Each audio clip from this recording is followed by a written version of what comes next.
Pence, Haley and DeSantis slammed Trump for congratulating North Korea's Kim Jong-un. 2024 presidential politics and world affairs converge as Mike Pence and Nikki Haley criticize their former boss Trump for congratulating Kim Jong-un.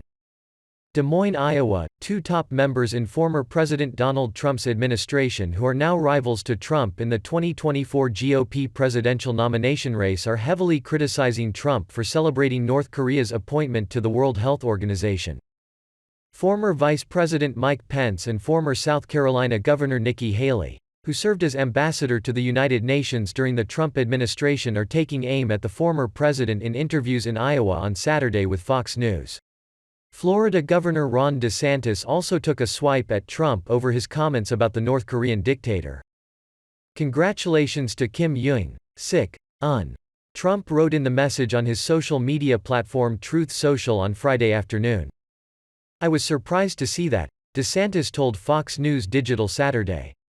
"I think Kim Jong-un is a murderous dictator." Trump linked his message to an article from American Greatness about the North Korean official recently elected to the executive board of the World Health Organization, WHO. The North Korean Ministry of Public Health's Dr. Jung Min-pak has been seated on the WHO's executive board with a term set to last until 2026. The communist state's new position on the board allows them say in determining the organization's agenda and policy prescriptions. The decision sparked immediate criticism from the government of neighboring South Korea, which pointed to North Korea's history of ignoring policies put forward by the WHO and its parent organization, the United Nations. Pence, who's expected to launch a 2024 presidential campaign next week in Iowa, told Fox News the World Health Organization let America and the world down during the COVID pandemic. "They were literally complicitous in covering up what was happening in China, and we held them to account during our administration.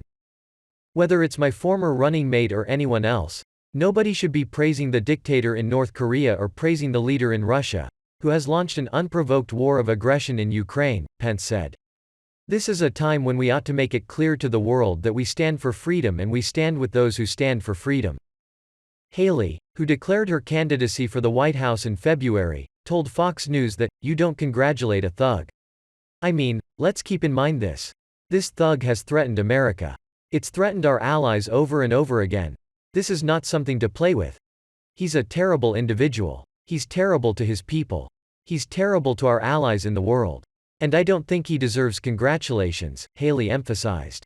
Trump became the first sitting American president to meet with a dictator of North Korea when he shook hands with Kim Jong-un in 2019. "It started off rough, remember that? I was saying, 'Little Rocket Man,' and he was saying, 'I've got a red button on my desk, and I'm willing to use it,'" Trump recalled in an April 2023 interview. "And then all of a sudden we get a call, they want to meet," he added. "We would have had that whole situation straightened out shortly after the beginning of my second term."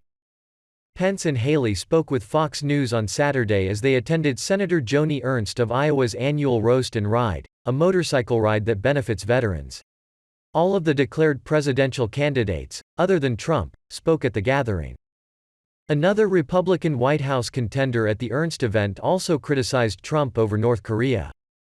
Kim Jong-un, the tyrant dictator in North Korea, should not be praised by Donald Trump for a leadership role in the World Health Organization. "We sanction leaders who oppress their people. We do not elevate them on the world stage," former Arkansas Governor Asa Hutchinson wrote on Twitter.